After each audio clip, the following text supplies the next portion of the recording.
여러분, 오늘 이 영상을 클릭하셨다면 아마 마음속에 떠오르는 얼굴이 한 명쯤은 있을 겁니다.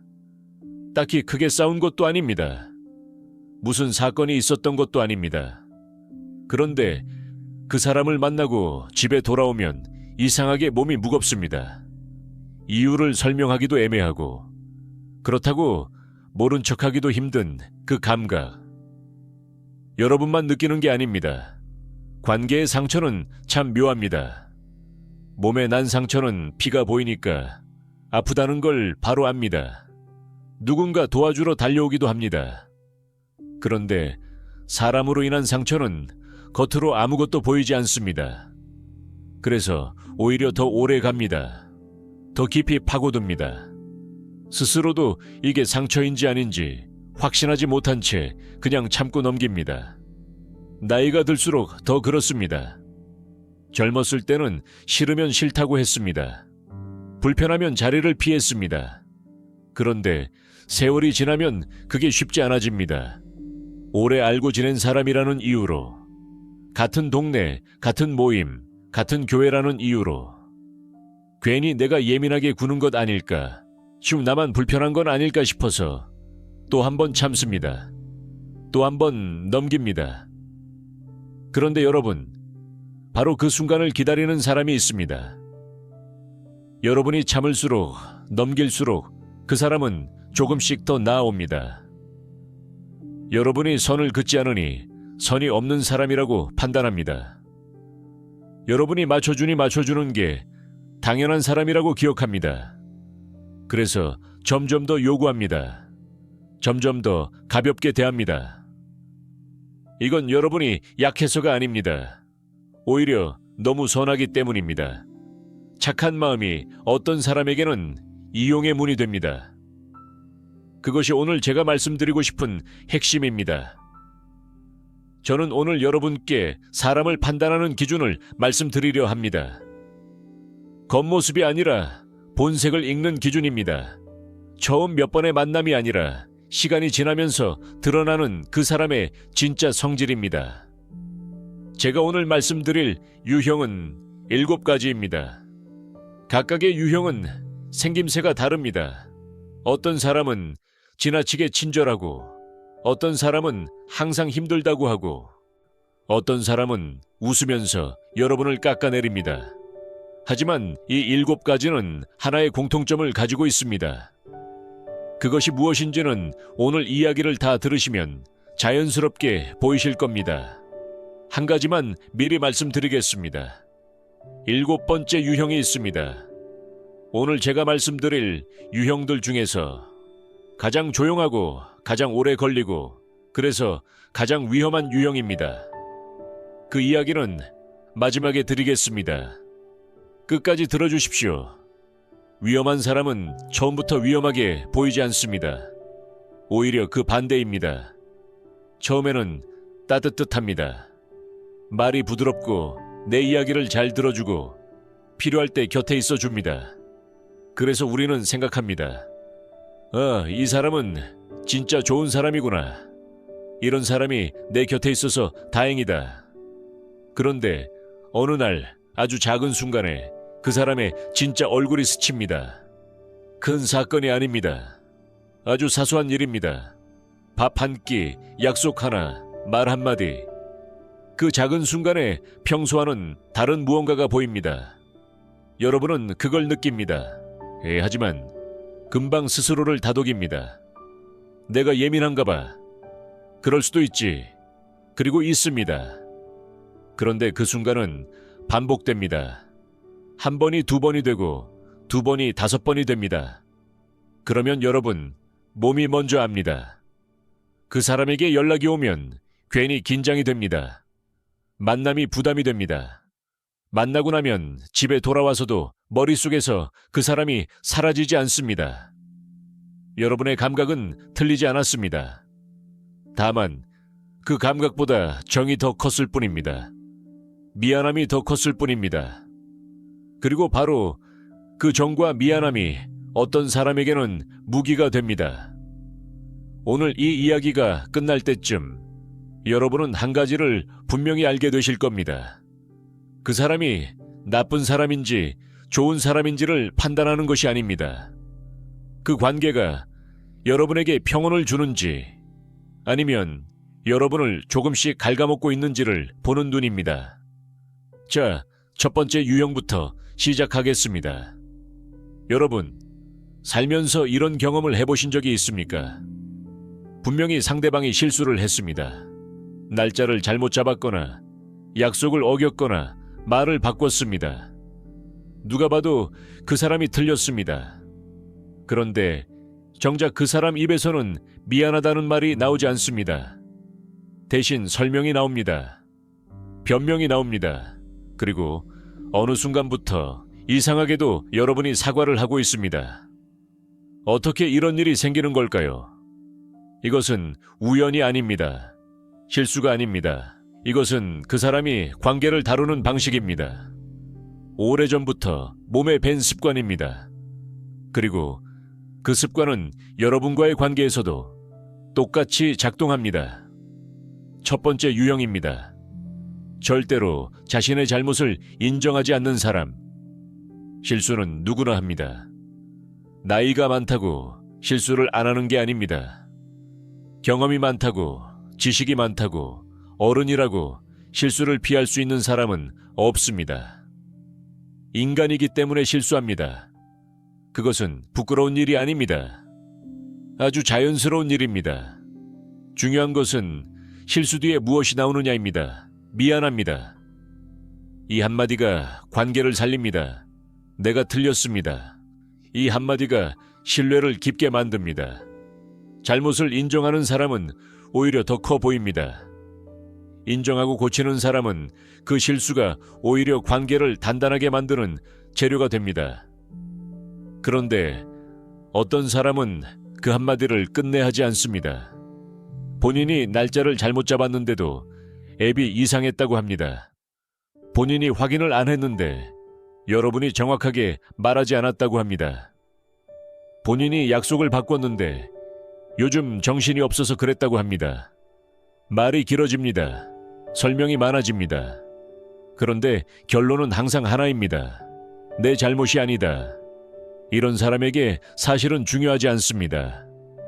무슨 일이 있었는지, 실제로 어떤 순서로 일이 벌어졌는지, 그 과정에서 누가 어디서 잘못했는지, 그런 것들은 부차적입니다. 이 사람에게 가장 중요한 것은 하나입니다. 내가 틀리지 않았다는 것, 왜 그럴까요? 이 사람에게 잘못을 인정한다는 것은 단순히 실수를 인정하는 게 아닙니다. 내가 부족한 사람이라는 것을 인정하는 것처럼 느껴집니다. 내가 아랫사람이 되는 것처럼 느껴집니다. 체면이 무너지는 것처럼 느껴집니다. 그래서 견디지 못합니다. 미안하다는 말 한마디가 자존심 전체를 무너뜨리는 것처럼 느껴지기 때문에 끝까지 인정하지 않습니다. 조선 후기 실학자 정약용 선생은 이런 말씀을 남기셨습니다. 잘못을 인정하는 것이 진짜 용기라고. 저는 이 가르침이 오늘날에도 그대로 적용된다고 생각합니다. 자신의 잘못을 인정하는 사람은 성장합니다. 배울 수 있기 때문입니다. 그런데 잘못을 인정하지 못하는 사람은 배울 수 없습니다. 모든 것이 남 탓이니 고칠 것도 없습니다. 그래서 같은 실수를 반복합니다. 매번 다른 핑계를 붙일 뿐입니다. 그런데 문제는 여기서 끝나지 않습니다.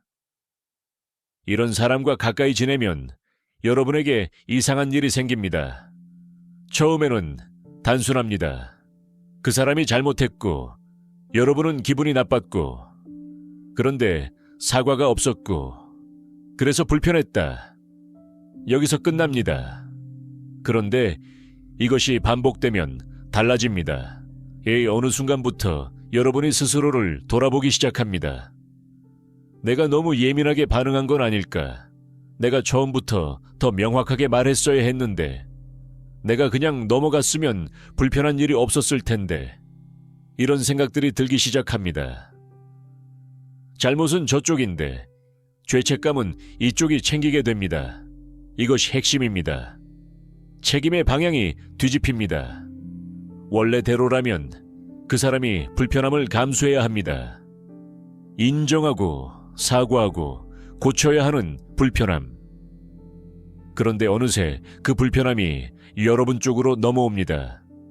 여러분이 조심하게 됩니다. 여러분이 말을 아끼게 됩니다. 여러분이 갈등을 피하려고 먼저 한 발 물러서게 됩니다. 이것이 반복되면 무슨 일이 일어나는지 아십니까?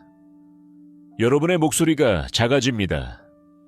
처음에는 이 사람 앞에서만 그렇습니다. 그런데 시간이 지나면 다른 관계에서도 그렇게 됩니다. 뭔가 불편한 일이 생겨도 내가 참으면 되지라고 먼저 생각하게 됩니다. 내가 맞춰주면 되지라고 생각하게 됩니다. 자신감이 조금씩 깎입니다. 여러분 자신의 감각을 믿지 못하게 됩니다. 그러다 어느 날 보면 관계가 아니라 관리를 하고 있습니다. 상대의 기분을 맞추는 관리, 상대가 화내지 않도록 미리 알아서 행동하는 관리, 상대의 잘못을 여러분이 대신 수습하는 관리. 이것은 우정이 아닙니다. 이것은 인간관계가 아닙니다. 이것은 희생입니다. 그것도 여러분이 선택하지 않은 희생입니다. 여러분, 한 가지 여쭤보겠습니다. 지금 여러분 곁에 이런 사람이 있습니까?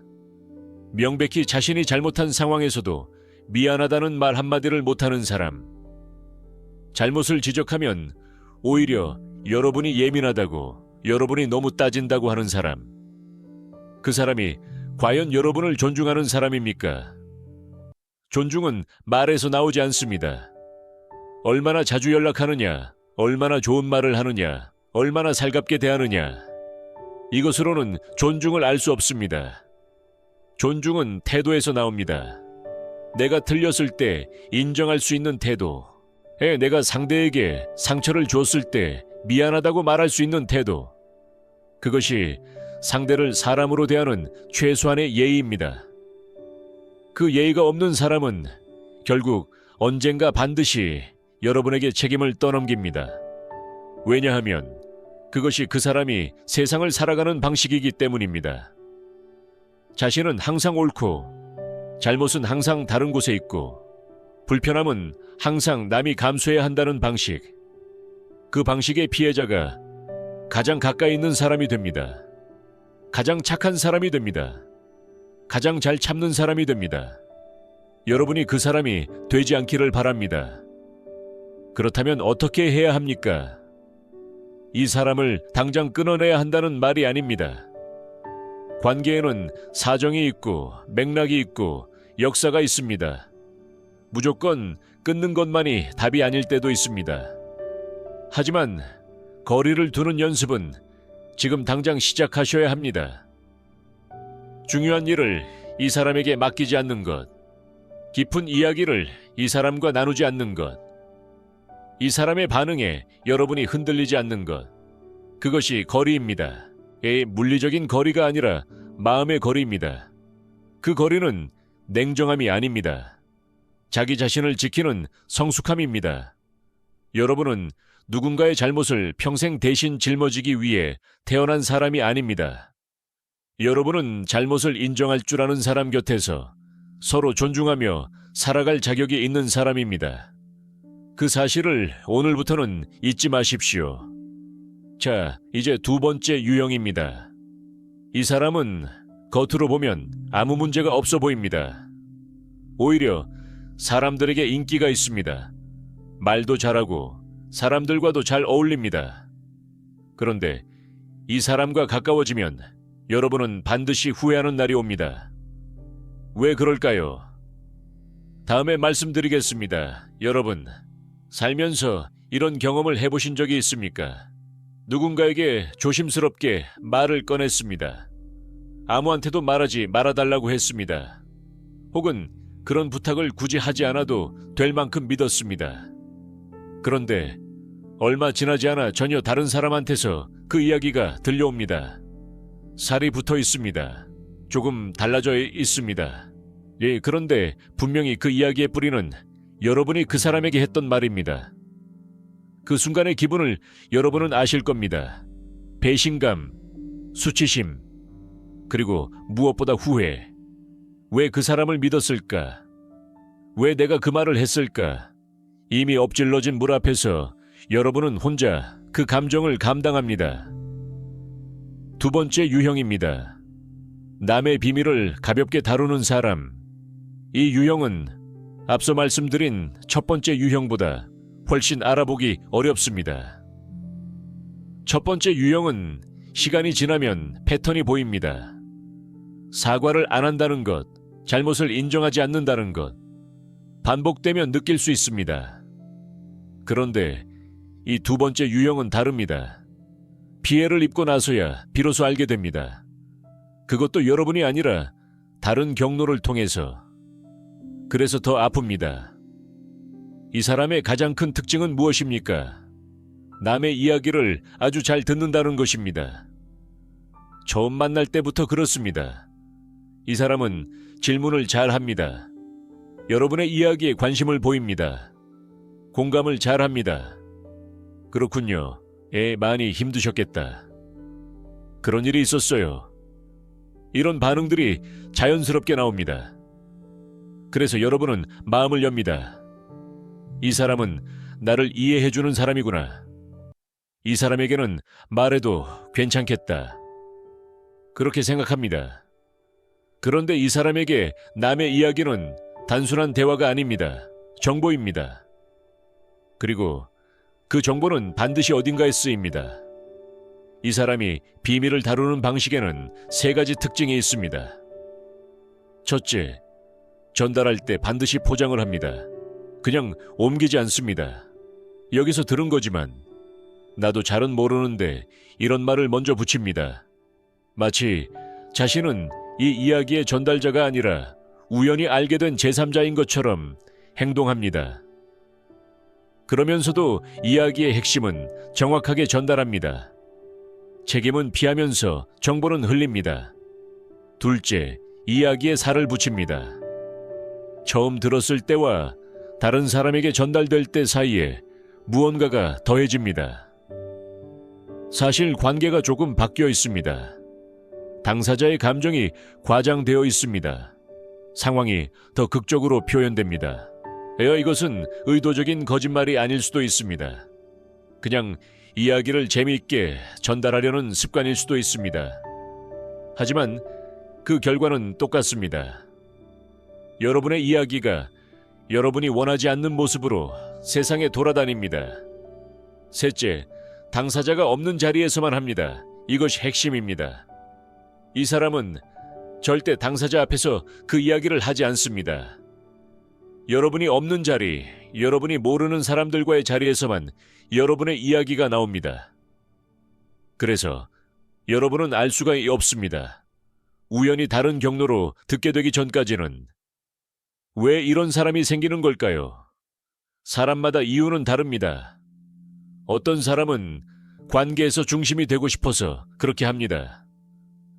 이야기를 많이 아는 사람, 정보가 많은 사람이 되면 주변 사람들이 관심을 보이고 곁에 모입니다. 그 관심이 좋아서 계속 이야기를 모읍니다. 여러분의 비밀은 그 사람의 사회적 자산이 됩니다. 또 어떤 사람은 무의식적으로 그렇게 합니다. 비밀을 지킨다는 개념 자체가 그 사람에게는 크게 중요하지 않습니다. 말하면 안 된다는 감각이 약합니다. 그냥 이야기하다 보면 나오게 됩니다. 이 경우는 악의가 없습니다. 그러나 결과는 악의가 있을 때와 똑같습니다. 그리고 어떤 사람은 의도적으로 합니다. 남의 비밀을 쥐고 있으면 관계에서 우위를 점할 수 있다는 것을 압니다. 필요할 때 꺼낼 수 있는 카드가 생기는 겁니다. 이런 사람은 여러분의 약점을, 여러분의 고민을, 여러분의 힘든 사정을 정보로 수집합니다. 지금 당장은 아무것도 안 합니다. 그런데 관계가 틀어지거나 자신에게 불리한 상황이 오면 그 정보들이 어떻게 쓰일지 모릅니다. 그렇다면 이 사람을 어떻게 알아볼 수 있습니까? 사실 직접적인 증거를 찾기는 어렵습니다. 여러분의 이야기가 새어나간 것을 직접 확인하기 전까지는 알 수가 없습니다. 그래서 저는 다른 방법을 말씀드리겠습니다. 그 사람이 다른 사람의 이야기를 어떻게 하는지 보십시오. 이것이 가장 정확한 기준입니다. 여러분에게 처음 만나는 사람의 이야기를 금방 꺼냅니까? 공통으로 아는 지인의 사생활을 자연스럽게 언급합니까? 누군가의 어려운 사정을, 누군가의 집안 이야기를, 누군가의 건강 문제를 별다른 망설임 없이 대화 소재로 씁니까? 그렇다면 분명히 기억하십시오. 여러분의 이야기도 똑같이 다루어집니다. 그 사람이 다른 누군가와 대화할 때 여러분이 오늘 한 말이 소재가 됩니다. 지금은 여러분에게 좋게 대하니까 괜찮을 것 같다라고 생각하실 수 있습니다. 그러나 관계는 변합니다. 사람의 마음은 변합니다. 그리고 한번 나간 말은 절대 돌아오지 않습니다. 여러분, 이런 분들이 계실 겁니다. 그래도 그 사람이 내 이야기를 함부로 할 것 같지는 않아. 우리 사이가 그래도 꽤 오래됐는데. 저도 압니다. 오래된 관계일수록 믿고 싶은 마음이 큽니다. 그것은 당연합니다. 그런데 한 가지만 여쭤보겠습니다. 그 사람이 다른 사람의 이야기를 여러분 앞에서 한 적이 있습니까? 있다면, 그 사람은 여러분의 이야기도 다른 곳에서 하고 있습니다. 이것은 냉정한 판단이 아닙니다. 사람의 습관은 사람을 가리지 않기 때문입니다. 이 사람에게는 괜찮고 저 사람에게는 안 된다는 기준이 이런 사람에게는 없습니다. 그냥 이야기가 생기면 합니다. 여러분이라고 예외가 되지 않습니다. 그렇다면 어떻게 해야 합니까? 모든 사람에게 마음을 닫으라는 말이 아닙니다. 사람은 사람과 이야기하면서 살아가야 합니다. 고민을 나눌 수 있는 사람, 힘든 것을 털어놓을 수 있는 사람, 그런 사람이 곁에 있다는 것은 큰 복입니다. 다만 기준이 있어야 합니다. 말이 아니라 시간으로 신뢰를 확인하십시오. 그 사람이 얼마나 좋은 말을 하느냐가 아닙니다. 시간이 지나도 그 사람이 다른 사람의 이야기를 함부로 하지 않는지, 오래전에 들은 이야기를 여전히 조심스럽게 다루는지, 그것이 기준입니다. 그리고 깊은 이야기는 천천히 하십시오. 처음 만난 사람에게, 아직 충분히 알지 못하는 사람에게 여러분의 약한 부분을 너무 빨리 보여주지 마십시오. 친절하고 공감을 잘 한다고 해서 신뢰할 수 있는 사람이라는 증거가 되지는 않습니다. 신뢰는 말이 아니라 행동으로, 짧은 시간이 아니라 긴 시간으로 확인해야 합니다. 여러분의 이야기는 여러분의 것입니다. 그것을 어떤 사람에게 줄 것인지, 그 선택은 전적으로 여러분에게 있습니다. 그 선택을 신중하게 하는 것, 그것이 여러분 자신을 지키는 첫 번째 방법입니다. 첫 번째 유형과 두 번째 유형 사이에는 공통점이 있습니다. 눈치채셨습니까? 두 유형 모두 상대를 사람으로 대하지 않습니다. 첫 번째 유형에게 여러분은 책임을 떠넘길 수 있는 대상입니다. 두 번째 유형에게 여러분은 정보를 얻을 수 있는 대상입니다. 두 경우 모두 여러분은 목적을 위한 수단이 됩니다. 그 사실이 이 두 유형을 멀리해야 하는 이유입니다. 자, 세 번째 유형입니다. 이 사람은 항상 힘듭니다. 만날 때마다 고생 이야기가 나옵니다. 처음에는 여러분이 도와주고 싶습니다. 당연합니다. 그런데 시간이 지나면 이상한 일이 생깁니다. 여러분이 지쳐가고 있는데 그 사람은 전혀 나아지지 않습니다. 왜 그럴까요? 여러분, 주변에 이런 분이 있습니까? 만날 때마다 힘들다라고 합니다. 연락이 오면 항상 고생 이야기입니다. 몸이 아프다, 자식이 걱정된다, 돈이 어렵다, 주변 사람들이 자기를 몰라준다. 이야기가 끝도 없이 이어집니다. 처음에는 여러분이 진심으로 걱정됩니다. 어떻게 도와줄 수 있을까 생각합니다. 시간을 냅니다. 마음을 씁니다. 때로는 돈도 씁니다. 그런데 이상합니다. 도와줘도 나아지지 않습니다. 다음에 만나도 똑같은 이야기입니다. 조금 다른 내용이지만 결론은 같습니다. 나는 너무 힘들다. 그리고 어느 순간부터 여러분이 먼저 연락하기가 무겁습니다.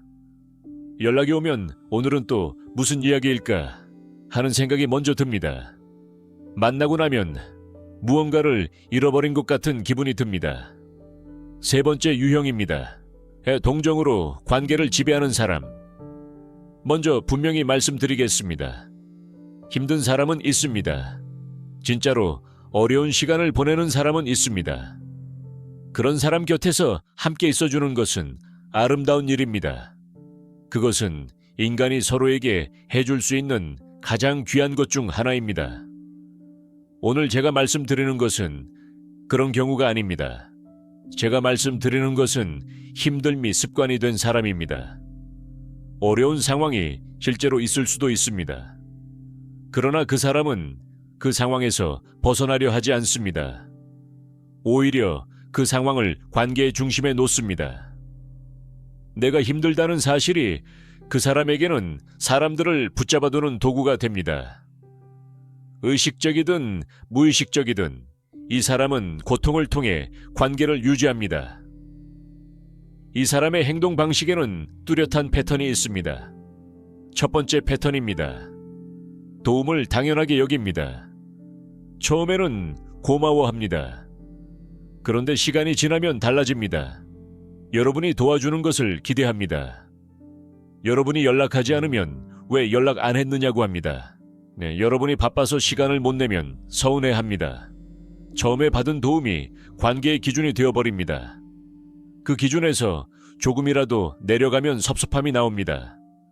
여러분이 베푼 호의가 어느새 여러분의 의무가 됩니다. 두 번째 패턴입니다. 거절하면 죄책감을 심습니다. 이번에는 시간이 없다고 하면 그렇군요. 많이 바쁘시구나. 저는 괜찮아요라고 합니다. 말 자체는 괜찮습니다. 그런데 그 말투에, 그 표정에, 그 분위기에 무언가가 담겨 있습니다. 여러분이 집에 돌아오면 괜히 마음이 무겁습니다. 내가 너무 매정하게 한 건 아닐까? 그 사람이 얼마나 힘든데 내가 거절을 했나? 이런 생각이 따라옵니다.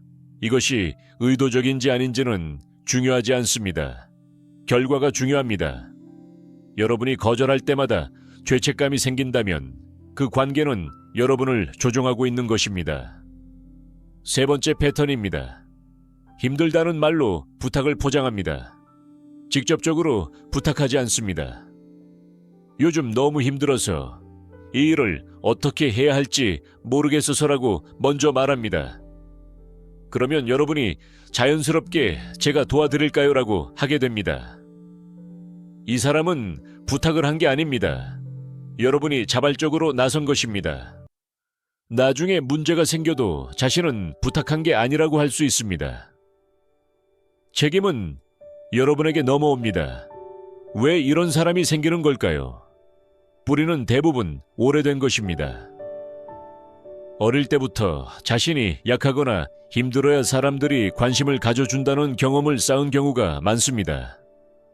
강할 때, 잘 될 때는 아무도 봐주지 않았는데 힘들다고 하면 사람들이 곁에 와줬습니다. 그래서 무의식적으로 고통이 관계를 유지하는 방법이 됩니다. 이 사람을 나쁜 사람이라고 단정하기는 어렵습니다. 본인도 그 패턴을 모를 수 있습니다. 그러나 그렇다고 해서 여러분이 그 관계 안에서 계속 소모되어야 하는 것은 아닙니다. 상대의 사정이 딱하다고 해서 여러분의 에너지를 무한정 내어줄 의무는 없습니다. 여러분, 이런 관계가 오래되면 무슨 일이 일어납니까? 처음에는 여러분이 주는 사람입니다.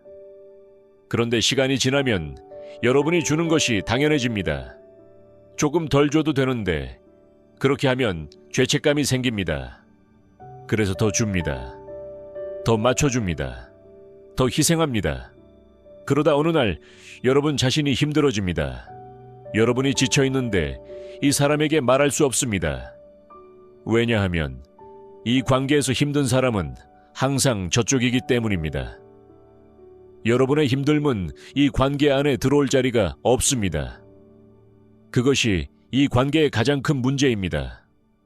관계는 서로 기댈 수 있어야 합니다. 내가 힘들 때 기댈 수 있고 상대가 힘들 때 내가 받쳐줄 수 있어야 진짜 관계입니다. 그런데 이 관계에서는 여러분이 항상 받쳐주는 쪽입니다. 기댈 일이 없습니다. 아니, 기대면 안 되는 분위기입니다. 그렇게 오래 지내면 여러분 안에 쌓이는 것이 있습니다. 말 못한 피로, 표현 못한 감정, 풀지 못한 무게. 그렇다면 어떻게 해야 합니까? 먼저 한 가지를 분명히 하십시오. 돕는 것과 소모되는 것은 다릅니다. 돕는 것은 여러분에게 여유가 있을 때 여러분이 선택해서 여러분의 마음에서 우러나와 하는 것입니다. 그리고 도운 뒤에도 여러분에게 무언가가 남아 있습니다. 보람이든 따뜻함이든 연결감이든 소모되는 것은 다릅니다. 도운 뒤에 빈 느낌이 납니다. 의무감으로 했습니다. 거절하면 죄책감이 생기니까 했습니다. 그리고 다음번에도 또 같은 일이 반복됩니다. 그 차이를 여러분 자신이 느끼고 있다면 그것이 신호입니다. 경계를 세우는 것이 냉정한 일이 아닙니다. 오히려 그 반대입니다. 경계가 없는 관계는 결국 무너집니다. 여러분이 지쳐서 더 이상 줄 수 없을 때 관계가 끊어집니다. 그때 상처는 양쪽 모두에게 남습니다. 처음부터 경계를 분명히 했다면 관계가 더 오래, 더 건강하게 갈 수 있었을 것입니다. 이렇게 말씀드려 보십시오. 나도 요즘 여유가 많지 않아서 이번에는 어렵겠다. 짧고 명확하게 사과하지 마십시오. 설명도 길게 하지 마십시오. 이유를 많이 댈수록 그 이유에 반박이 들어옵니다. 짧게 말하고 입을 닫으십시오. 그 사람이 서운해할 수 있습니다. 그것은 그 사람의 감정입니다. 여러분이 책임질 감정이 아닙니다. 여러분은 누군가의 고통을 평생 흡수하기 위해 존재하는 사람이 아닙니다. 따뜻한 마음을 가진 사람이 결국 가장 많이 지치는 이유가 여기 있습니다. 착하기 때문에, 공감 능력이 있기 때문에, 상대의 고통이 느껴지기 때문에 거절하지 못합니다. 그런데 그 착함이 언제까지나 무한정 지속될 수는 없습니다. 인간에게는 한계가 있습니다. 자기 자신을 먼저 챙기는 것, 그것이 이기적인 일이 아닙니다. 그것이 여러분이 오래도록 따뜻한 사람으로 살아갈 수 있는 유일한 방법입니다. 빈 그릇으로는 누구에게도 물을 나누어 줄 수 없습니다. 여러분의 그릇을 먼저 채우십시오. 그래야 진짜로 도울 수 있습니다. 그래야 여러분의 따뜻함이 오래 갑니다. 잠깐 멈추겠습니다. 지금까지 3가지 유형을 말씀드렸습니다. 사과하지 않는 사람, 비밀을 가볍게 다루는 사람, 동정으로 관계를 지배하는 사람. 이 3 유형에서 공통점을 느끼셨습니까? 이 사람들은 관계를 서로를 위한 것으로 보지 않습니다. 자신을 위한 것으로 봅니다. 그리고 그 중심에는 항상 여러분이 소모되는 구조가 있습니다. 의식적이든 무의식적이든 여러분의 인내가, 여러분의 착함이, 여러분의 공감 능력이 그 구조를 유지시키는 연료가 됩니다. 이제 4번째 유형입니다. 이 사람은 여러분을 직접 공격하지 않습니다. 오히려 칭찬하는 것처럼 보입니다. 그런데 만나고 나면 이상하게 여러분 자신이 부족하게 느껴집니다. 자신감이 조금씩 사라집니다. 대체 무슨 일이 일어나고 있는 걸까요? 여러분, 이런 말을 들어보신 적이 있습니까? 너는 참 좋은데 아무개는 이런 것도 잘하더라. 그냥 지나치기엔 뭔가 걸립니다. 칭찬인지 비교인지 모호합니다. 그런데 그 말을 들은 뒤 묘하게 마음이 가라앉습니다. 내가 부족한가? 내가 뒤처지고 있나? 이런 생각이 슬며시 올라옵니다. 혹은 이런 경우도 있습니다. 웃으면서 하는 말입니다.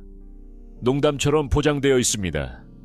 그런데 웃고 나서 집에 돌아오면 그 말이 머릿속에 남아 있습니다. 왜 기분이 나쁜지 정확히 설명하기도 어렵습니다. 그냥 웃으면서 한 말인데 내가 너무 예민하게 받아들이는 건가 싶기도 합니다. 아닙니다. 여러분의 감각이 맞습니다. 네 번째 유형입니다. 비교로 여러분을 조용히 깎아내리는 사람. 이 유형이 특히 알아보기 어려운 이유가 있습니다. 앞서 말씀드린 유형들은 시간이 지나면 패턴이 보입니다. 그런데 이 유형은 다릅니다. 직접적으로 여러분을 공격하지 않습니다. 욕을 하거나 무시하는 말을 노골적으로 하지 않습니다. 오히려 부드럽습니다. 다정하기도 합니다. 그런데 대화가 끝나고 나면 여러분이 스스로 작아져 있습니다. 이것이 비교의 힘입니다. 직접 공격은 여러분이 방어할 수 있습니다. 그 말이 부당하다고 느끼면 반박할 수 있습니다. 그런데 비교는 다릅니다.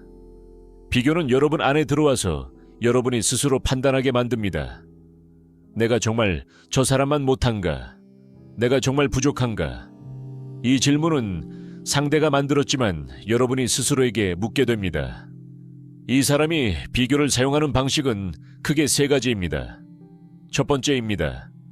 칭찬 안에 비교를 숨깁니다. 너는 이런 점이 참 좋아. 그런데 아무개는 이런 것도 하더라. 앞부분은 칭찬입니다. 그런데 뒤에 붙는 말이 앞의 칭찬을 무효로 만듭니다. 여러분이 좋다는 말을 했지만 결국 전달되는 메시지는 하나입니다. 여러분은 충분하지 않다. 이런 말을 자주 듣다 보면 여러분은 무의식적으로 더 잘하려고 합니다. 그 사람에게 인정받기 위해 더 노력합니다. 그런데 아무리 노력해도 비교는 계속됩니다. 왜냐하면 이 사람의 목적은 여러분을 성장시키는 것이 아니기 때문입니다. 두 번째입니다. 웃음으로 포장합니다. 농담이야, 그냥 해본 말인데 이 말이 방패가 됩니다. 여러분이 불편한 기색을 보이면 이 방패가 나옵니다. 그러면 여러분이 오히려 미안해집니다. 농담도 못 받아들이는 사람처럼 보일까봐, 예민한 사람처럼 보일까봐, 그래서 그냥 웃어넘깁니다. 그리고 그 말은 여러분 안에 남습니다. 농담과 비수는 다릅니다. 진짜 농담은 양쪽이 다 웃을 수 있어야 합니다. 한쪽만 웃고 한쪽은 집에 돌아와서 곱씹게 된다면 그것은 농담이 아닙니다. 세 번째입니다. 은근한 기준을 만듭니다. 아무개는 자식한테 이렇게 해준다더라. 옆집은 이렇게 산다더라. 저 나이에는 보통 이렇게 한다더라. 직접적으로 여러분을 비교하지 않습니다. 그냥 다른 사람들의 이야기를 합니다. 그런데 그 이야기들이 모이면 하나의 기준이 만들어집니다. 그 기준에 여러분이 못 미치는 것 같은 느낌이 생깁니다. 이것은 교묘합니다. 직접 뭘 하라고 한 게 아닙니다. 그냥 이야기를 한 것뿐입니다. 그런데 여러분 마음속에 내가 부족하다는 감각이 쌓입니다. 왜 이런 사람이 비교를 사용하는 걸까요? 이 사람은 관계에서 우위를 필요로 합니다. 여러분이 자신감 있고 당당하면 이 사람이 불편합니다. 여러분이 스스로 충분하다고 느끼면 이 사람이 여러분에게 미치는 영향력이 줄어들기 때문입니다. 그래서 여러분을 조금씩 불확실하게 만듭니다. 내가 과연 잘하고 있는 건가? 내가 충분한가? 이 질문이 여러분 머릿속에 있는 한 여러분은 이 사람의 평가에 의존하게 됩니다. 그 사람이 좋다고 하면 안심이 되고 그 사람이 비교를 꺼내면 또 불안해집니다. 이 사람은 그 구조 안에서 여러분을 쥐고 있습니다. 이런 관계가 오래되면 여러분에게 무슨 일이 생깁니까? 처음에는 그냥 그 사람 앞에서만 자신감이 없어집니다. 그런데 시간이 지나면 일상에서도 그렇게 됩니다. 무언가를 시작하려 할 때 남들은 어떻게 하지라는 생각이 먼저 납니다. 내가 이걸 해도 되나? 내가 이렇게 해도 괜찮나? 남들 눈에 어떻게 보일까? 자신의 기준이 아니라 타인의 기준으로 스스로를 재기 시작합니다. 그러면 점점 조심스러워집니다. 아예 새로운 것을 시도하기가 두려워집니다. 어차피 누군가는 나보다 더 잘할 텐데 라는 생각이 발목을 잡습니다. 결국 움직이지 않게 됩니다. 여러분의 삶이 조금씩 좁아집니다. 이 모든 것의 시작이 그 사람의 비교 한마디였습니다. 여러분, 기억하십시오. 비교는 성장을 돕지 않습니다. 진짜로 여러분의 성장을 바라는 사람은 비교하지 않습니다. 여러분 자신을 어제의 여러분과 비교하도록 돕습니다. 어제보다 나아졌느냐? 어제보다 조금 더 편안해졌느냐? 그것을 함께 봐줍니다. 다른 사람과 비교하는 사람은 여러분의 성장에 관심이 없습니다. 여러분이 그 사람보다 못하다는 사실에 관심이 있습니다. 그 차이는 큽니다. 진짜 좋은 사람 곁에 있으면 여러분은 더 여러분다워집니다. 이것이 기준입니다. 그 사람을 만나고 나서 여러분이 더 여러분다워집니까? 더 자유로워집니까? 아니면 더 작아집니까? 더 불확실해집니까? 그 느낌이 답입니다. 조금 전에 말씀드린 첫 번째 유형을 기억하십니까? 사과하지 않는 사람, 그 사람은 잘못을 인정하지 않음으로써 여러분을 죄책감 속에 가뒀습니다. 이 네 번째 유형은 비교를 통해 여러분을 불안 속에 가둡니다. 방식은 다르지만 결과는 같습니다. 여러분이 스스로에 대한 믿음을 잃게 됩니다. 그리고 스스로를 믿지 못하는 사람은 상대에게 의존하게 됩니다. 그 의존이 이런 사람들이 원하는 것입니다.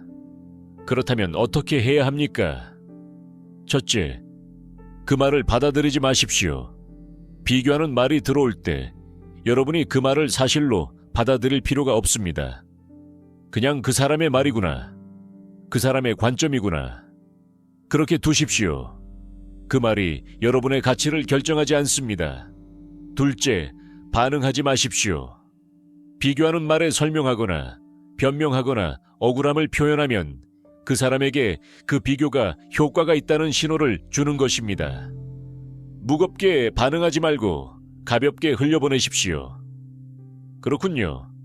짧게 대답하고 넘어가십시오. 셋째, 여러분 자신의 기준을 가지십시오. 다른 사람이 어떻게 사는지, 다른 사람이 뭘 가졌는지는 여러분의 삶과 관계없습니다. 여러분에게 중요한 것이 무엇인지, 여러분이 어떤 하루를 살았는지, 어제보다 오늘 조금 더 평온했는지, 그것이 여러분의 기준입니다. 그 기준을 다른 사람에게 맡기지 마십시오. 나이가 들수록 더 중요해지는 것이 있습니다. 자기 자신에 대한 믿음입니다. 젊었을 때는 비교를 자극으로 삼을 수 있습니다. 저 사람보다 더 잘해야지. 그 경쟁심이 동력이 되기도 합니다.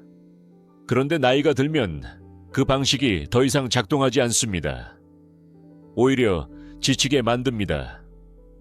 이제는 다른 사람과 비교해서 이기는 삶이 아니라 어제의 나보다 조금 더 평온한 삶을 사는 것이 중요합니다. 그 평온을 지키기 위해서라도 비교로 여러분을 흔드는 사람과는 거리를 두셔야 합니다. 여러분은 누군가와 비교되기 위해 태어난 사람이 아닙니다. 여러분은 여러분 자체로 충분합니다. 그 사실을 흔들려고 하는 사람이 있다면 그것은 그 사람의 문제입니다. 여러분의 문제가 아닙니다. 자, 다섯 번째 유형입니다. 이 사람은 평소에는 정말 좋습니다. 연락도 잘 되고 만나면 재미있고 여러분도 좋아합니다. 그런데 여러분이 정말 힘든 순간에, 여러분이 진짜 도움이 필요한 그 순간에 이 사람은 없습니다.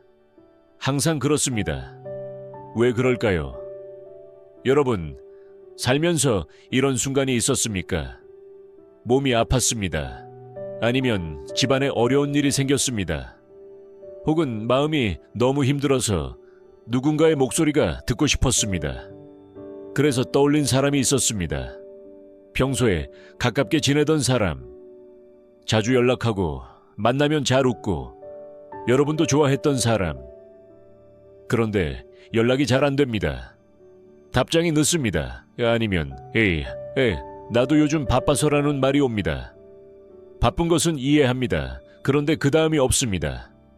괜찮냐는 말 한마디가 없습니다. 나중에 시간 되면 연락 줘라는 말도 없습니다. 그냥 넘어갑니다. 그리고 시간이 지납니다. 여러분의 어려운 시간이 지나고 다시 일상으로 돌아옵니다. 그러면 그 사람한테서 연락이 옵니다. 에이, 요즘 어때? 오랜만에 밥이나 먹자. 아무렇지 않게 연락이 옵니다. 여러분이 힘들었던 그 시간에 대한 언급은 없습니다. 그때 여러분 마음속에 무언가가 남습니다. 5번째 유형입니다. 편할 때만 나타나는 사람. 이 유형은 나쁜 사람처럼 보이지 않습니다. 만나면 분위기가 좋습니다. 말도 잘 통하고 웃음도 있습니다. 평소에 연락도 어느 정도 합니다. 그래서 이 사람을 가까운 사람이라고 생각합니다. 그런데 가깝다는 것이 무엇인지 한번 생각해 보십시오. 가깝다는 것은 좋을 때 함께 있는 것만이 아닙니다. 힘들 때 곁에 있는 것입니다. 어렵다고 할 때 외면하지 않는 것입니다. 말하지 않아도 여러분의 상태를 살피는 것입니다. 그것이 가까운 관계입니다. 즐거울 때만 나타나고 불편할 때는 사라지는 관계는 아무리 오래되었어도 깊은 관계가 아닙니다. 이 사람의 패턴은 생각보다 일관됩니다. 경조사에 잘 빠집니다. 여러분에게 중요한 날, 여러분이 곁에 있어주기를 바라는 날, 그날들을 이 사람은 잘 지킵니다. 바쁘다는 말, 갑자기 일이 생겼다는 말, 몸이 좋지 않다는 말. 이유는 매번 다릅니다. 그런데 결과는 매번 같습니다.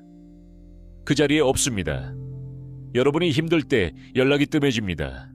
처음에는 우연인가 싶습니다. 그런데 2번, 3번 반복되면 패턴이 보입니다. 이 사람은 여러분의 힘든 시간을 함께 감당하는 것을 불편해합니다. 무거운 감정이 부담스럽습니다. 그래서 그 시간 동안 거리를 둡니다. 그리고 여러분이 다시 괜찮아지면 나타납니다. 마치 아무 일도 없었다는 듯이 여러분도 모르게 그냥 넘어가게 됩니다. 다시 만나면 또 좋으니까, 또 웃을 수 있으니까 그렇게 반복됩니다. 자신이 필요할 때는 어김없이 연락이 옵니다. 이것이 이 유형의 가장 뚜렷한 특징입니다. 부탁이 있을 때, 정보가 필요할 때, 어딘가에 함께 가줄 사람이 필요할 때, 그때는 연락이 빠릅니다. 반갑게 나타납니다. 마치 평소에도 가깝게 지냈던 것처럼 자연스럽게 대합니다. 여러분은 그 연락이 반갑습니다. 오랜만에 연락이 왔으니까. 그래서 도와줍니다. 시간을 냅니다. 여러분이 힘들었던 그 시간에 이 사람이 없었다는 사실은 어느새 뒤로 밀려납니다. 그런데 부탁이 해결되고 나면 또 뜸해집니다. 이 패턴이 반복되면 여러분이 어떤 역할을 하고 있는지 보입니다. 이 사람에게 여러분은 필요할 때 꺼내 쓰는 존재입니다. 가까운 사람이 아닙니다. 유용한 사람입니다. 그 차이는 큽니다. 왜 이런 사람이 생기는 걸까요? 이 사람이 반드시 나쁜 의도를 가진 것은 아닙니다. 어떤 경우에는 단순히 감정적인 무게를 견디는 능력이 부족한 것일 수 있습니다. 남의 힘든 상황에 함께 있는 것 자체가 이 사람에게는 너무 불편합니다. 어떻게 반응해야 할지 모릅니다. 그래서 피합니다. 그러나 의도가 나쁘지 않다고 해서 결과가 달라지지는 않습니다. 여러분이 힘들 때 곁에 없는 사람, 그것은 이 사람이 여러분에게 줄 수 있는 것의 한계입니다. 그 한계를 인정하는 것이 필요합니다. 이 사람에게 깊은 관계를 기대하면 여러분이 반복적으로 실망하게 됩니다. 이 사람이 줄 수 있는 것과 줄 수 없는 것을 명확히 아는 것, 그것이 이 관계를 대하는 가장 현명한 방법입니다. 그런데 여러분, 이보다 더 중요한 질문이 있습니다. 지금 여러분 곁에 진짜로 있어주는 사람이 있습니까? 아프다고 했을 때 먼저 연락해 온 사람, 여러분이 힘들다고 하지 않아도 뭔가 이상하다는 걸 느끼고 물어봐 준 사람, 여러분의 경조사를 당연하게 챙긴 사람, 특별한 이유 없이 그냥 생각났다며 연락한 사람, 그 사람이 몇 명입니까? 많지 않을 겁니다. 그래도 괜찮습니다. 한 명이라도 있다면 충분합니다. 나이가 들수록 그 한 명이 전부인 경우도 있습니다. 그리고 그 한 명이 100명보다 소중합니다. 여러분의 시간과 마음을 그 사람에게 쓰십시오. 편할 때만 나타나는 사람에게 계속 실망하면서 에너지를 쏟는 것보다 언제나 곁에 있는 그 한 사람에게 더 깊어지는 것, 그것이 나이 들수록 인간관계를 잘하는 방법입니다. 관계의 숫자를 줄이는 것을 두려워하지 마십시오. 젊었을 때는 아는 사람이 많을수록 좋다고 생각했습니다. 인맥이 넓을수록 유리하다고 생각했습니다. 그런데 나이가 들면 다릅니다. 넓은 관계보다 깊은 관계가 필요합니다. 많은 사람이 아니라 진짜 사람이 필요합니다. 편할 때만 나타나는 사람, 10명보다 힘들 때 곁에 있는 사람 한 명이 여러분의 삶을 더 풍요롭게 만듭니다. 그 한 명의 가치를 여러분이 먼저 알아보셔야 합니다. 그리고 여러분 자신도 그런 사람이 되십시오. 상대가 힘들 때 먼저 연락하는 사람, 무거운 감정을 함께 감당할 수 있는 사람, 좋을 때만이 아니라 어려울 때도 곁에 있는 사람, 그것이 진짜 관계입니다. 여러분이 먼저 그런 사람이 되면 그런 사람이 여러분 곁에 남습니다. 잠깐 돌아보겠습니다. 지금까지 5가지 유형을 말씀드렸습니다. 잘못을 인정하지 않아 여러분을 죄책감 속에 가두는 사람, 비밀을 가볍게 다뤄 여러분의 신뢰를 소모품으로 쓰는 사람, 동정으로 관계를 지배해 여러분의 에너지를 빼앗는 사람, 비교로 여러분의 자신감을 조금씩 깎아내는 사람, 그리고 편할 때만 나타나 여러분의 기대를 반복적으로 무너뜨리는 사람, 이 5 유형에서 하나의 흐름이 보이십니까? 이 사람들은 모두 여러분에게서 무언가를 가져갑니다. 죄책감을 남기거나 신뢰를 빼앗거나 에너지를 소모시키거나 자신감을 깎거나 기대를 무너뜨립니다. 그리고 여러분은 그 관계를 유지하기 위해 계속 무언가를 내어줍니다. 그렇게 오래 지내다 보면 어느 날 문득 이런 생각이 듭니다. 나는 왜 이렇게 피곤하지? 나는 왜 이렇게 지쳐있지? 그 피로의 원인 중 하나가 바로 이 관계들입니다. 자, 이제 6번째 유형입니다. 이 사람은 여러분이 잘 됐을 때 드러납니다. 좋은 일이 생겼습니다. 기쁜 소식이 있습니다. 그 소식을 나누고 싶은 사람에게 말했습니다. 그런데 돌아오는 반응이 이상합니다. 뭔가 비어 있습니다. 왜 그럴까요? 여러분, 이런 경험을 해보신 적이 있습니까? 좋은 일이 생겼습니다. 오래 기다렸던 일이 잘 풀렸습니다. 아니면 자식이 좋은 소식을 전해왔습니다. 건강검진 결과가 좋게 나왔습니다. 작은 일이라도 여러분에게는 기쁜 일입니다. 그래서 가까운 사람에게 말했습니다. 그런데 반응이 묘합니다. 잘 됐네요. 한마디가 나옵니다. 그런데 거기서 끝입니다. 더 묻지 않습니다. 더 기뻐하지 않습니다. 아니면 그렇군요. 그런데 말이에요 하면서 화제가 바뀝니다. 자기 이야기로 넘어갑니다. 혹은 좋기는 한데 앞으로 이런 점은 조심해야겠네 하면서 걱정이 붙습니다. 기쁜 마음으로 말을 꺼냈는데 집에 돌아올 때는 그 기쁨이 반쯤 사라져 있습니다. 여러분, 잘못이 아닙니다. 그 사람의 반응이 여러분의 기쁨을 흡수해버린 것입니다. 6번째 유형입니다. 여러분의 좋은 일을 진심으로 기뻐하지 못하는 사람. 이 유형은 앞서 말씀드린 유형들과 조금 다릅니다. 에페 유형들은 어느 정도 시간이 지나면 피해가 느껴집니다. 죄책감이 쌓이거나 에너지가 빠지거나 자신감이 줄어드는 것이 몸으로 느껴집니다. 그런데 이 여섯 번째 유형은 다릅니다. 직접적인 피해가 없습니다. 이 사람이 여러분에게 나쁜 말을 한 것도 아닙니다. 뭔가를 빼앗아간 것도 아닙니다. 그런데 이상하게 여러분이 이 사람에게는 좋은 소식을 말하지 않게 됩니다. 왜 그럴까요? 기쁨은 나눌 때 2배가 됩니다. 그런데 어떤 사람에게 나누면 반이 됩니다. 여러분은 그것을 몸으로 느끼고 있기 때문입니다. 그 사람에게 말하면 기쁨이 줄어드는 경험이 반복되면 자연스럽게 그 사람에게는 말하지 않게 됩니다. 그것이 이 유형이 관계에 끼치는 영향입니다. 조용하지만 깊습니다. 이 사람이 여러분의 기쁜 소식에 반응하는 방식은 크게 3가지입니다. 첫 번째입니다. 축하 뒤에 바로 걱정을 붙입니다. 잘 됐다. 그런데 그게 오래 가려면 이래야 하는데. 좋은 소식이네.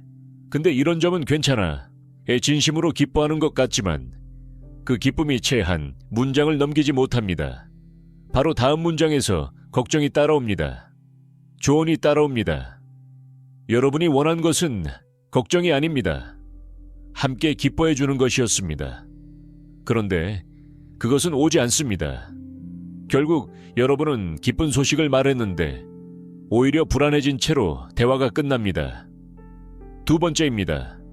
화제를 자기 이야기로 가져갑니다. 그렇군요. 나도 예전에 비슷한 일이 있었는데 하면서 자기 이야기가 시작됩니다. 여러분의 기쁜 소식이 그 사람 자신의 경험을 꺼내는 입구가 됩니다. 대화의 중심이 어느새 그 사람으로 이동합니다. 여러분의 이야기는 배경이 됩니다. 이것도 의도적이지 않을 수 있습니다. 그냥 그 사람이 대화하는 방식이 그럴 수 있습니다. 그러나 이것이 반복되면 여러분은 이 사람에게 중요한 이야기를 꺼내는 것을 멈추게 됩니다. 3번째입니다. 반응이 지나치게 짧고 건조합니다. 아, 그래요. 잘 됐네. 끝입니다. 더 묻지 않습니다. 더 관심을 보이지 않습니다. 여러분이 그 소식을 말하기까지 얼마나 기다렸는지, 그것이 여러분에게 얼마나 의미 있는 일인지 그 사람은 관심이 없습니다. 형식적인 반응 하나로 넘어갑니다. 왜 이런 사람이 이렇게 반응하는 걸까요? 말하기 불편할 수 있지만 솔직하게 말씀드리겠습니다. 이 사람 안에 시기심이 있습니다. 나쁜 사람이라서 그런 게 아닙니다. 인간이라면 누구나 시기심을 느낄 수 있습니다. 그것은 자연스러운 감정입니다. 문제는 그 감정을 어떻게 다루느냐입니다. 성숙한 사람은 그 감정을 알아차리고 그래도 상대를 위해 기뻐해 주려고 노력합니다. 그런데 이 사람은 그 감정을 다루는 방법을 모릅니다. 아니면 노력하지 않습니다. 그래서 진심 어린 축하가 나오지 않습니다. 입으로는 잘 됐다고 하지만 목소리에 온기가 없습니다. 눈에 진심이 없습니다. 여러분은 그것을 느낍니다. 말로 설명하기는 어렵지만 몸이 압니다. 그래서 기쁨이 반으로 줄어드는 것입니다. 이 관계가 오래되면 여러분에게 무슨 일이 생깁니까? 여러분이 좋은 일을 숨기게 됩니다. 처음에는 그 사람에게만 말하지 않습니다. 그런데 시간이 지나면 좋은 일이 생겨도 누군가에게 말하는 것 자체를 조심하게 됩니다. 말했다가 반응이 없으면 더 허전하니까. 말했다가 김이 새면 기쁨까지 사라지니까. 그래서 혼자 삭힙니다. 그렇게 되면 여러분의 기쁨이 완성되지 않습니다. 기쁨은 나눠야 완성됩니다. 혼자 느끼는 기쁨과 누군가와 함께 나누는 기쁨은 다릅니다. 나눴을 때 더 선명해지고 더 오래 남고 더 깊어집니다. 그런데 말할 사람이 없으면 기쁨이 흐릿해집니다. 빠르게 지나가 버립니다. 나이가 들수록 기쁜 일은 점점 소박해집니다. 크고 화려한 성공이 아니라 작고 조용한 좋은 일들, 그 소박한 기쁨을 함께 나눌 수 있는 사람, 그 사람이 여러분 곁에 있어야 합니다. 진짜 좋은 사람은 여러분이 잘 될 때 진심으로 기뻐합니다. 자신이 힘들 때도, 자신이 잘 안 풀리고 있을 때도. 그 사람은 여러분의 좋은 소식을 들으면 진심으로 웃습니다. 잘 됐다고 합니다. 더 묻습니다. 어떻게 된 거야? 언제 그렇게 됐어? 기분이 어때? 관심이 자연스럽게 나옵니다. 그 반응이 느껴질 때 여러분은 압니다. 이 사람이 진짜 내 편이구나. 그 사람을 곁에 두십시오. 그 사람에게 더 많이 말하십시오. 좋은 일도 힘든 일도. 그 사람이 여러분의 삶을 더 풍요롭게 만드는 사람입니다. 그렇다면 이 6번째 유형과는 어떻게 해야 합니까? 모든 것을 말하지 않아도 됩니다. 이 사람에게 여러분의 기쁜 소식을 기대하지 마십시오. 이 사람과의 관계가 좋은 면이 있다면 그 좋은 면만큼만 유지하십시오. 깊이 기대하지 말고 많이 실망하지도 마십시오. 이 사람이 줄 수 없는 것을 억지로 받으려 하면 여러분만 지칩니다. 대신 기쁜 소식은 진심으로 함께 기뻐해 줄 수 있는 사람에게 나누십시오. 그 사람이 누구인지 여러분은 이미 알고 있습니다. 연락하면 목소리가 밝아지는 사람, 여러분 이야기에 진짜로 귀를 기울이는 사람, 그 사람한테 전화하십시오. 예, 오늘 좋은 일이 있었다고 말하십시오. 그 대화가 여러분의 하루를 완성시킵니다. 여러분, 지금까지 6가지 유형을 말씀드렸습니다. 그리고 이제 마지막 7번째 유형이 남았습니다. 처음에 제가 말씀드렸습니다. 7번째 유형이 가장 조용하고 가장 오래 걸리고 그래서 가장 위험하다고. 기억하십니까? 앞서 말씀드린 6가지 유형은 모두 그 사람의 행동이 문제였습니다. 사과하지 않는 행동, 비밀을 흘리는 행동, 동정으로 지배하는 행동, 비교하는 행동, 사라지는 행동, 기뻐하지 못하는 행동. 행동이 보이면 알아볼 수 있습니다. 시간이 걸리더라도 결국 패턴이 보입니다. 그런데 7번째 유형은 다릅니다. 이 사람은 아무것도 하지 않을 수 있습니다. 나쁜 행동이 없을 수 있습니다. 그런데 이 사람과 오래 지내면 여러분이 달라집니다. 여러분이 조금씩 바뀝니다. 그리고 그 변화를 여러분 자신이 알아채지 못합니다. 그것이 왜 가장 위험한지 지금 말씀드리겠습니다. 여러분, 한 가지 질문을 드리겠습니다. 5년 전의 여러분과 지금의 여러분, 달라진 것이 있습니까? 물론 달라졌을 겁니다. 나이가 드는 것은 자연스럽게 사람을 바꿉니다. 경험이 쌓이고 생각이 깊어지고 세상을 보는 눈이 넓어집니다. 그런 변화는 좋은 변화입니다. 여러분이 선택한 변화입니다. 그런데 이런 변화는 어떻습니까? 예전에는 하고 싶은 말을 했는데 요즘은 그냥 참습니다. 예전에는 좋아하는 것들이 있었는데 언제부턴가 그것들을 안 하게 됐습니다. 예전에는 의견이 있었는데 이제는 그냥 맞장구를 칩니다. 예전에는 여러분 자신이 뚜렷했는데 지금은 어딘가 흐릿해진 것 같습니다. 이 변화는 여러분이 선택한 것이 아닙니다. 어느 날 갑자기 바뀐 것도 아닙니다. 아주 천천히, 아주 조금씩 여러분도 모르는 사이에 일어난 일입니다. 그리고 그 변화의 중심에 특정한 관계가 있는 경우가 많습니다. 7번째 유형입니다. 서서히 여러분을 바꾸는 사람. 이 유형이 가장 위험한 이유는 단 하나입니다. 예라책이 가장 어렵기 때문입니다. 앞서 말씀드린 6가지 유형은 모두 그 사람의 행동이 문제였습니다. 사과하지 않는다, 비밀을 흘린다, 동정으로 지배한다. 행동이 있으면 패턴이 보입니다. 불편함이 느껴집니다. 시간이 걸리더라도 결국 알게 됩니다. 그런데 이 7번째 유형은 행동이 뚜렷하지 않을 수 있습니다. 이 사람이 여러분에게 나쁜 말을 한 것이 아닐 수 있습니다. 크게 잘못한 일이 없을 수 있습니다. 오히려 가깝게 지내왔습니다. 오래된 관계일 수 있습니다. 그런데 이 사람 곁에 오래 있다 보면 여러분이 조금씩 달라집니다. 여러분의 언어가 달라지고 여러분의 기준이 달라지고 여러분이 중요하게 여기는 것들이 달라집니다. 그 변화가 좋은 방향이라면 괜찮습니다. 그런데 많은 경우 그렇지 않습니다. 이 사람이 여러분을 바꾸는 방식은 폭력적이지 않습니다. 아주 일상적입니다.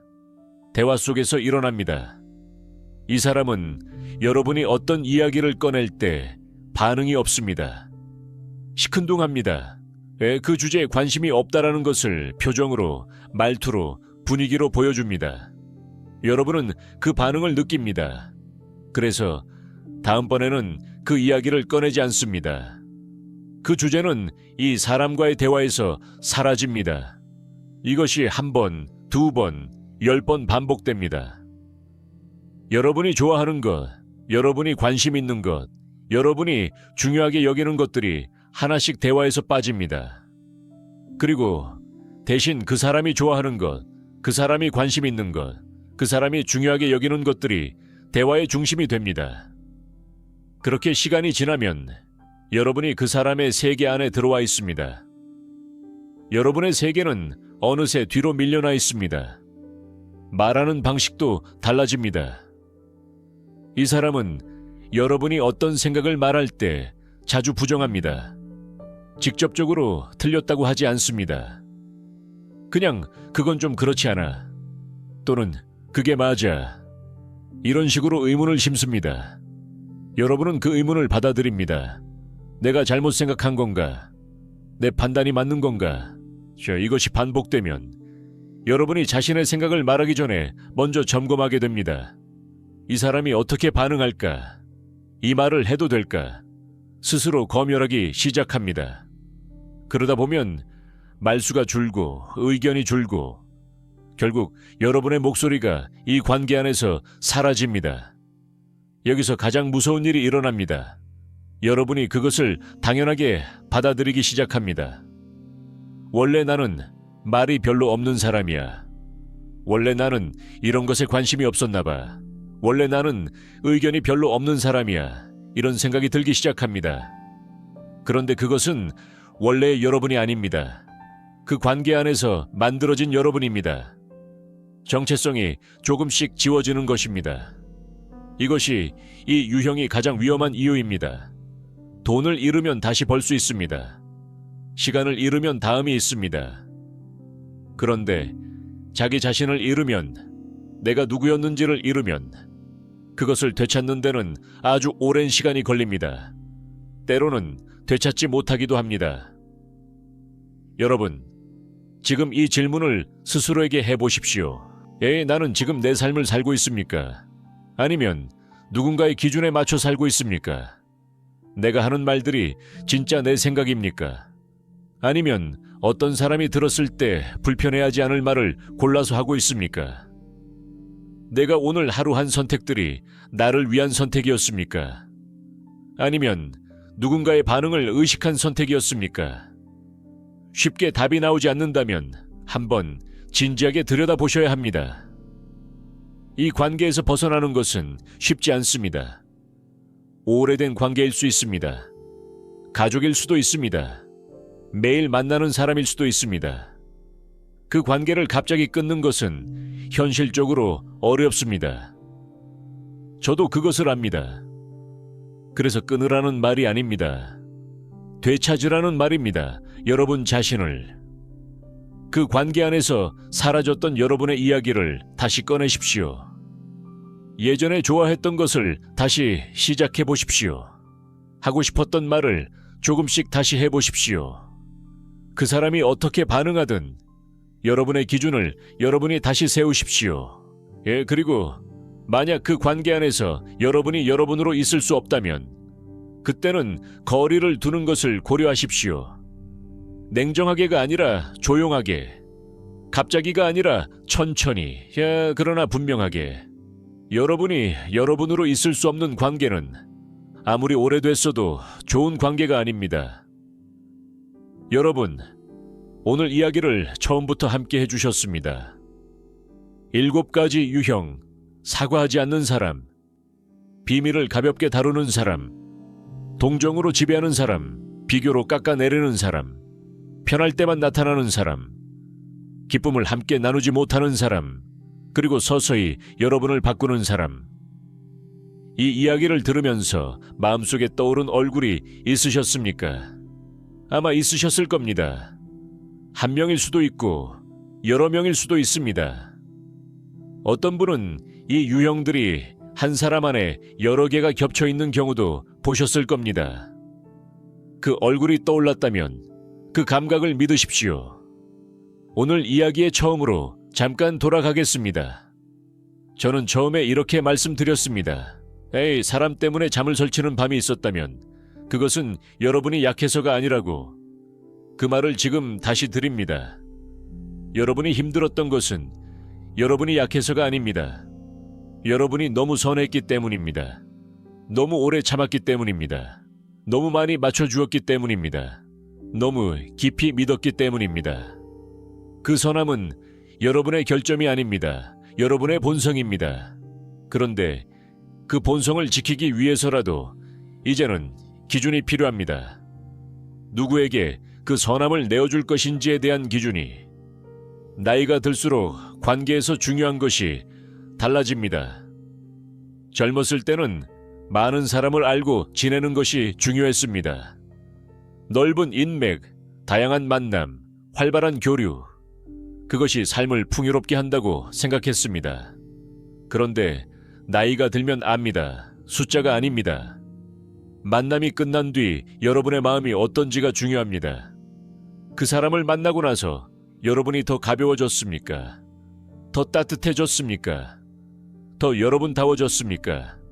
그렇다면 그 관계는 여러분에게 좋은 관계입니다.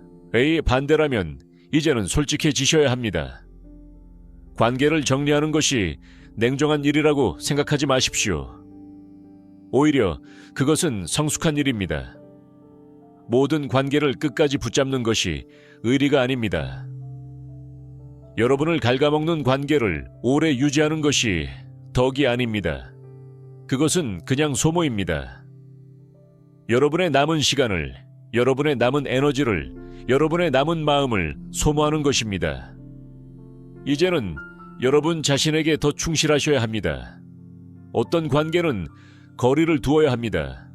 어떤 관계는 조용히 내려놓아야 합니다. 그리고 어떤 관계는 더 깊어져야 합니다. 그 선택을 이제는 여러분이 하셔야 합니다. 상대의 기분에 맞춰서가 아니라 여러분의 평온을 기준으로.